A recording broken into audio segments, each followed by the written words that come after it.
This podcast is sponsored by ebookit.com, self-publishing solutions for the independent author and small press. Visit us today at ebookit.com. Welcome to the Toastmasters Podcast, the official podcast of Toastmasters International. Hello, everybody. This is Greg Gazin. And I'm Ryan Levesque. Ryan, a toast is simply a short speech, yet many fail to master the art. All you have to do is scroll through YouTube to witness the number of disasters, hashtag fails that occur from a simple raising of a glass.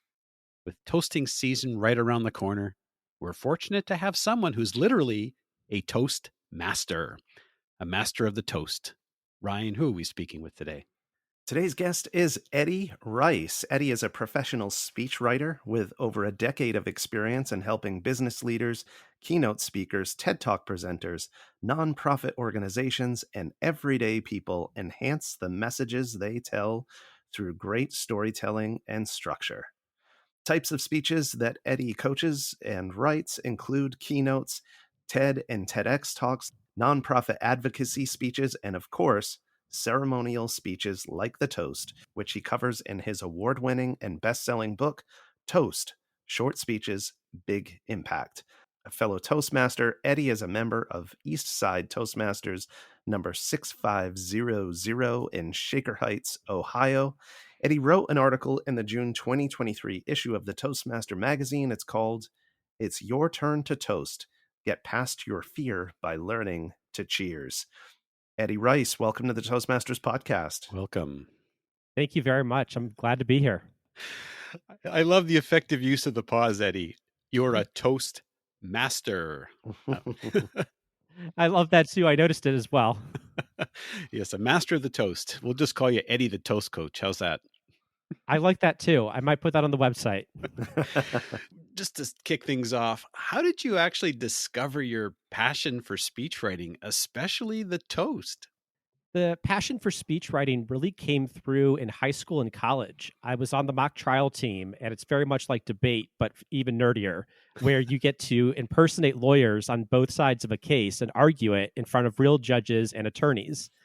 That's when I learned how to speak on my feet, how to give a short speech, how to deliver a speech with logic and persuasion and emotion.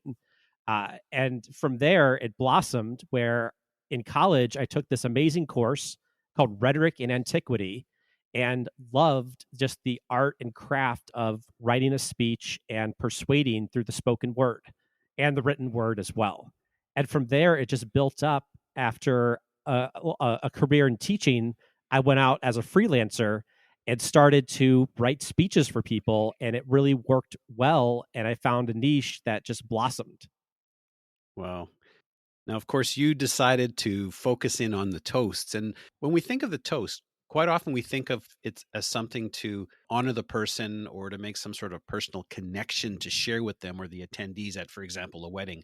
But it's really a lot more than that, isn't it?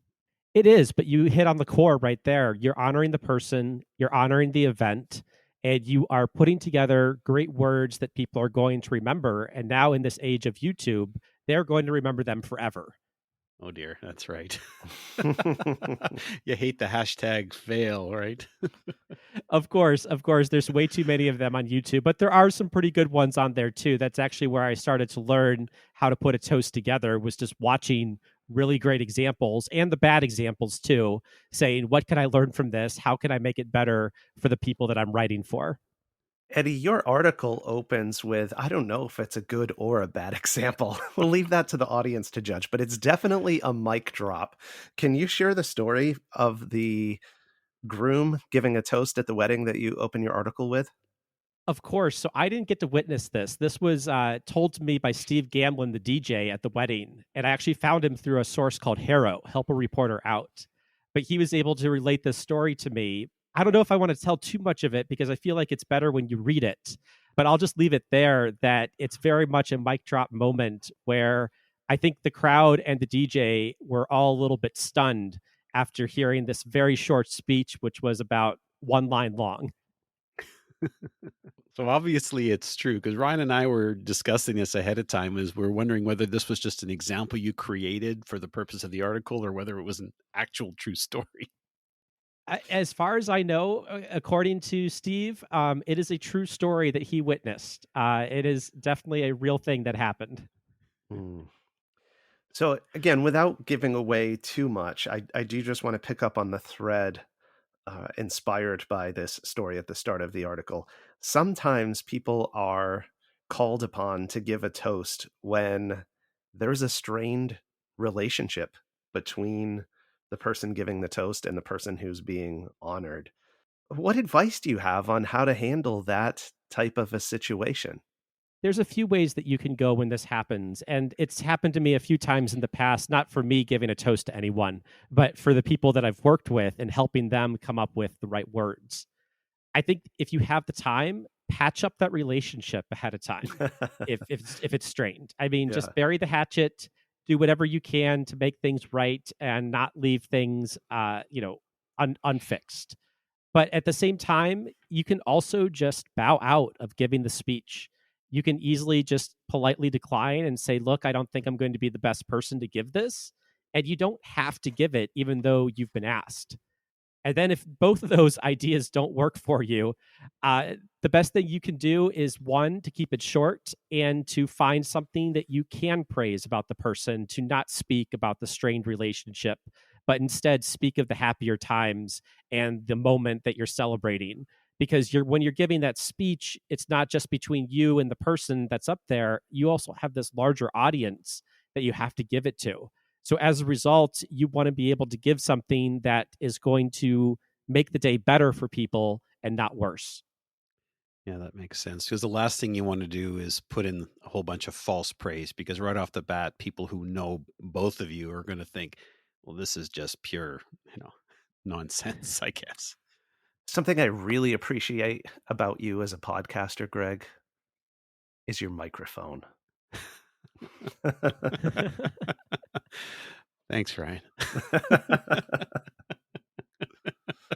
I think we've known each other long enough that you're never mind.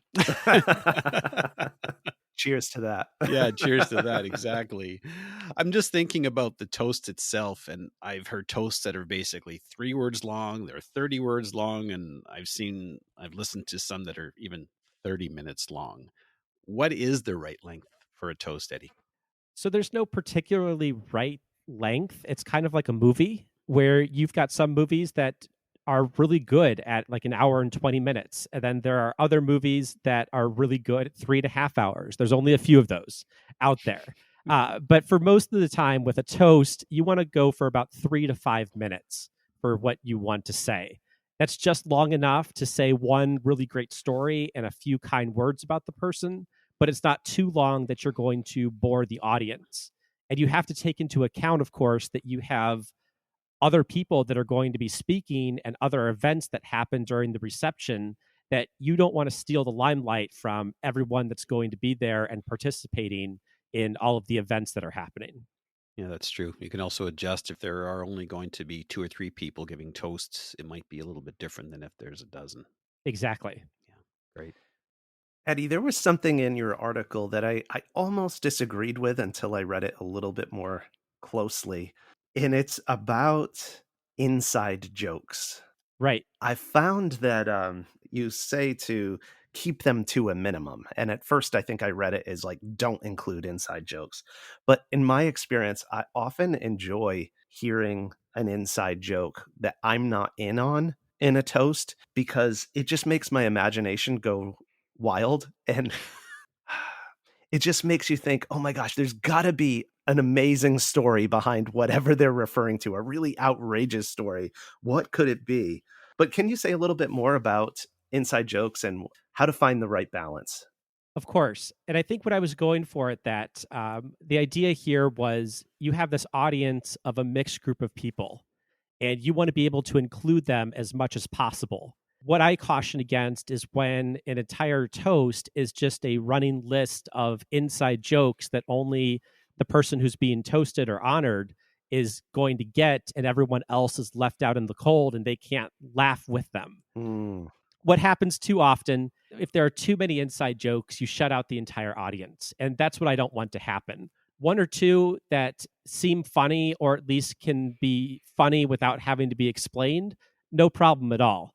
But if the audience isn't laughing, if they're not getting it, that's where you may run into trouble. Oh, interesting. So while we're on the topic of hashtag fails, Eddie, perhaps you can share with us what are some of the biggest hashtag fails or some of the biggest mistakes you've come across? Sure. One, practice and prepare ahead of time. You don't have to memorize your toast entirely, but if you've got it at least internalized, very similar to how you do a do a speech at Toastmasters, where you've got most of it memorized and you just ad lib the rest of it.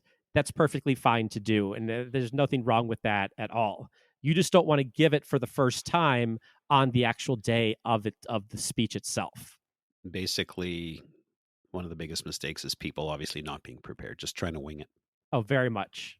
And then second, cut down on the alcohol before the toast. You don't want to be the drunk person on stage, fumbling over your words, trying to make everyone laugh, or you get so scared that you're blackout drunk and you say something that you regret later on. So I did some actual toast research where I actually randomly selected 273 wedding toasters, sent them some questions, and sure enough, over three-fourths of them had 2 drinks or fewer before they got on stage. And I was very surprised by that number. I thought it was going to be a lot lower. But many people do know how to control their alcohol before they speak. And that is a big thing to do. Maybe just don't even drink at all until after the toast is done, and you'll be in a much better position. Of course, Eddie, a lot of people I think are using the alcohol as a way to control the nerves of giving a toast in front of a large audience.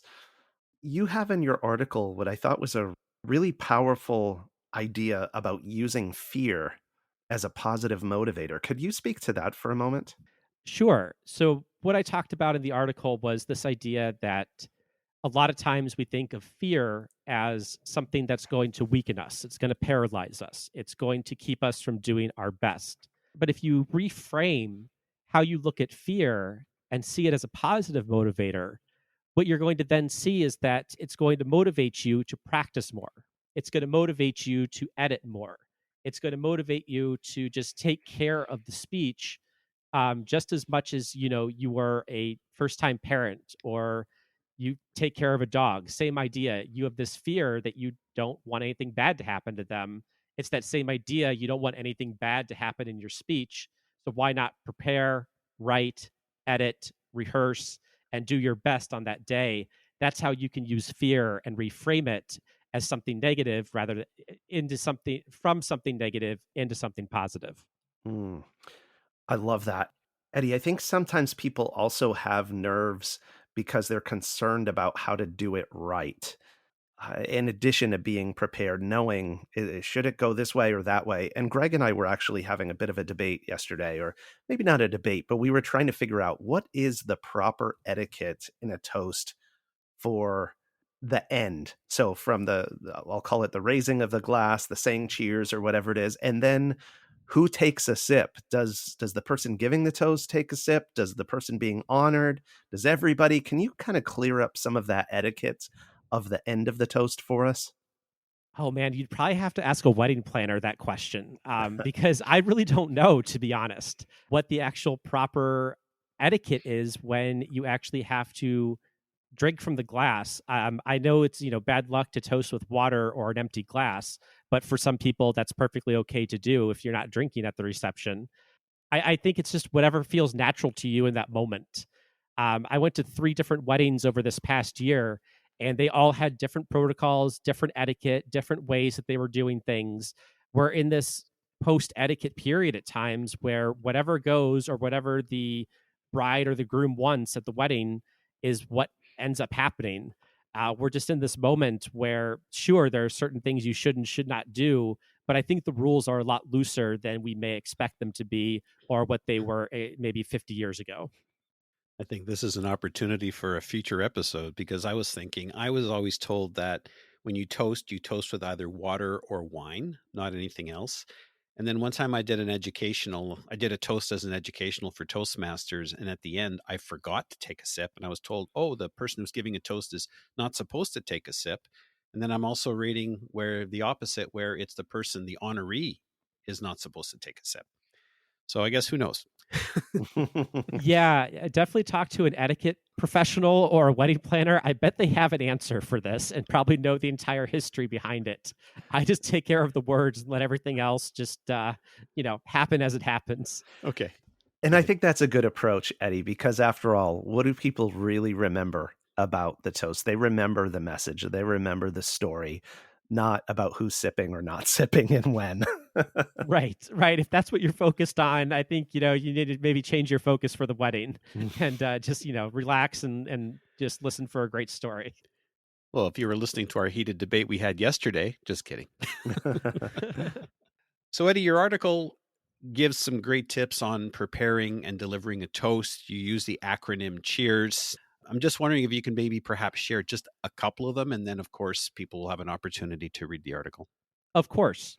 Cheers. It's just a quick acronym: concise, honor, ego, engaging stories, relatable, and structure is what it stands for. And the idea here is that you want to tell stories that the audience can relate to. And at the same time, you want to make sure that your ego doesn't stand in the way of giving a great toast. Overall, you're there to honor the person and honor the event. If you can do all of those things within a toast, within those 3 to 5 minutes, you've got a winning speech. That to me is just the way I sum it up for people to understand a little bit more easily. And at the same time, it works just really well for the written word in an article. So that's why I love the acronym so much too. Yeah, it's a great little acronym. And I know that your book goes even into more depth. What are some of the other topics that are covered in your book? So in the book, it's not just about wedding toasts. It's about any short speech that you have to give for an event. So it talks about retirement speeches, award speeches, or speeches that you might give at a nonprofit event. All of those ideas are covered. It's just really the art of the short speech. It's how do I brainstorm my ideas? Then once I've brainstormed them, what do I do with the actual content to get it down to 3 to 5 minutes? Then how do I actually turn that into a speech? How do I rehearse it? How do I memorize it or internalize it? And then, of course, there are sample speeches within the book that you can use for inspiration. I believe there are 10. And if you want more than that, you can definitely email me and I'll be able to connect you with some other speeches as well. But the goal of the book was to give you an outline, to give you practice methods, and then at the same time, give you examples that you can use to model your own speech after for structure and for humor and for all the touching moments that you want to put into it.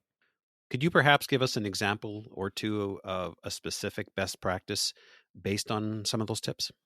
I think structure is probably the easiest thing to do with any type of speech, especially for a toast. You want to introduce yourself and your relationship to the person that you are going to be toasting. I know there are people that disagree with me on this, but I think it's really important when you go up there to say, hey, I'm this person's brother, I'm this person's sister, or I was their roommate in college. It gives context to the relationship. Then you want to talk about the significance of the event, what it means, and what it means in the life of the people you are toasting and in the lives of the people that are listening. Then you want to tell a great story about the honoree. At the end, if it's appropriate, give some advice about how that person's story can help us lead better lives or give lessons on how to approach their work, their marriage, their life, whatever the toast is going to be about. And then at the end, you simply say, raise your glass, end with a quote, then cheers right afterwards. And you follow that structure. You can move parts around if you need to, but if all those elements are in there, you've got a great toast. Super. I'm just thinking, as I listen to you speak, Eddie, that there's kind of a parallel between a toast and what we often see in World Championship speeches at the World Championship of Public Speaking. I've heard people use the comment, you want to make them laugh, make them cry, and give them something to think about or something to chew on. And as I think back to toasts that I've seen, there often is that mix of humor, some kind of a touching moment, and then, like you said, maybe some words of advice or of inspiration. Is there anything else to the formula that you can think of, if that, if in fact is a valid formula? That's pretty close, and I think those commonalities work for the championship speech Hmm. versus a toast. I think at the same time, though, with the championship speeches, there's a lot more of your own personal story in those Yeah. versus with the toast. It might be part of your personal story, but you're sharing it with someone else that is on the stage that you're toasting. So it's maybe a little bit different there. But for the most part, you're right. An emotional moment, a comedic moment, some advice, and you've got a pretty good speech. And that could work for almost any speech that we give in our lives. Well, that's brilliant, Ryan. How'd you come up with that one? I don't know. I don't know. Greg, you've interviewed Eddie in the past on your other podcast, Toastcaster. Oh yes, absolutely. And in fact, Eddie was very gracious to speak with me last year, the day his book was being released, Oh, which was wow. I was pretty amazed that he was available that day. I think it was episode 160. I recall, in fact, I listened to it the other day again just so that I could remember what we talked about. But in addition, folks who are listening, if you want to learn more, Eddie also talked about what makes a great toast, and he also elaborated on his 7-step process. I think it was a 7-step process on creating toasts, whether you're actually writing them for yourself or for others. And we also got to learn a little bit more about Eddie's journey and how Toastmasters came into play. And of course, we'll put that into the show notes. So I remember that day quite well. I think I did 3 or 4 podcasts on that day when my book came out, and then probably about 50 others afterwards. Wow. now I don't feel so good. No, I'm kidding. No, you should be No. honored. It was really amazing to do it on the day of the book came out. I was doing a Reddit AMA on that day too. It was a very busy day. What's a Reddit AMA? It's called an Ask Me Anything. So you go on Reddit. It's this big chat group online. It's the best way to explain it. And there's all these different forums out there that you can subscribe to on every topic imaginable. I mean, it's just the rule of the internet. If you can imagine it, it's there. What they have is what's called an Ask Me Anything subreddit, and you go on there, you explain who you are, and you basically take questions posted online for a given amount of time. Celebrities can do it, and then everyday people with interesting stories can do it. And they seem to accept mine, and it took off pretty well. We can add that to the show notes too. Oh, nice. Yeah, that's actually really cool. I was just wondering, Eddie, I was just thinking, Eddie the Toastmaster, which came first, Toastmasters or the Toastmaster? I believe it was Toastmasters, the group, that came first. Yeah, it was when I was in Austin, and I was a teacher at the time. And obviously, I was doing public speaking all day long as a teacher with a different audience and a different crowd. But I was looking for another outlet to do different types of public speaking. Found a really great group in Austin, Texas, and just showed up one night for a meeting. It was about maybe, I would say, 8 or 10 people. But I really liked the smaller clubs. I found out when I was trying to figure out which club I wanted to be a part of. I just knew that there'd be more speaking opportunities. It would be closer knit, and just fell in love with this club and got my Competent Communicator Award in probably under a year, I want to say. I don't know. It happened very fast that I was able to get through my first 10 speeches incredibly well. And so I just, grew from there, tried a few contests out, did okay in some of them, did decently in others, and just had a great time. I was going to ask you how Toastmasters has helped you on this journey that you're now on. Yeah, it's really given me the framework to think about public speaking. Everything that I do, everything that I write goes back to those first formative years with the Austin Club. And I can't remember their name at the time. I apologize. It's been like about 10 years at this point. But at the same time, all those lessons that they taught me in terms of structure, repetition, telling a story, how to add humor, all of those ideas have just really stayed with me this entire time, and they really inform what it is that I do and say and speak. And I just am grateful to the organization itself. I love Toastmasters and just recommend it to anyone out there. I think we all do. Mhm. Right, we're on their podcast, so most likely you're a member if you're listening. But even if you're not and you're thinking about joining, go to a meeting. You're not going to regret it, and find the club that works for you, that resonates with you, and go for it, and you're going to have a great time. So, Eddie, now that you've parlayed these skills that you began to develop in Toastmasters into a career, and you're working with clients, helping them write and prepare for toasts and other short speeches. Can you share with us a little bit about what that process would be when a client hires you? What does it look like to work with Eddie Rice on writing and preparing your speech? It usually starts with an introductory call where I learn about the client, I learn about their background, I learn about the purpose of the speech, how long they want it to be, what they're looking for, and maybe even get out maybe the main point from them if they know it at the time. From there, I send over a survey of questions that is based on the type of speech that they're going to give, and this helps them brainstorm all of their ideas. From there, I take those answers and I do a follow up call with them. And that's where we talk through what they truly want to say in the speech. That brainstorming document, it helps tremendously by getting their ideas onto the page. And then we get to sift through and figure out which ones are going to work and which ones aren't going to work. And then from that call, I send over a first draft after typically a week or two. It just depends on how long the speech is going to be.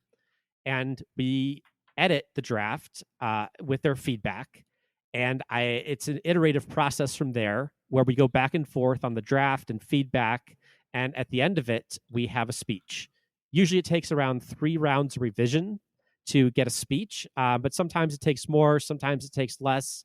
It just depends on the client and their particularities with the words that I wrote. So that's usually typically the process for how it works beginning to end. Eddie, thank you so much for helping us prepare when it's our turn to toast. And folks, if you found this episode valuable, please share it with friends and family. You can find the Toastmasters podcast at toastmasterspodcast.com, toastmasters.org, Google, Apple, Spotify, and anywhere you get your podcasts. Ryan. We also want to remind our listeners to check out Eddie's article in the June 2023 issue of the Toastmaster magazine. It's Your Turn to Toast. And Eddie, before we let you go, can you share with us what's the best way for listeners to learn more about you, to find you online, and to connect? So the best way to find out more about me is to go to ricespeechwriting.com. That's RICE followed by the word speechwriting.com. You can check out my website. It's got a link to my book, which you can also find on Amazon, called Toast: Short Speeches, Big Impact by Eddie Rice. And I'm also can be found on LinkedIn as well. Just search for my name. I'll come right up. Eddie, EDDIE RICE. Amazing. Eddie Rice, thank you again for coming on the show today, and cheers to you. Cheers to you, my friend. Cheers to you both. All right. That was fun.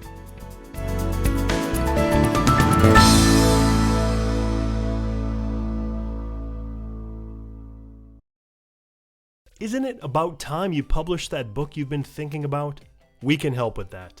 At ebookit.com, we've been providing authors and small presses with ebook publishing services since 2010.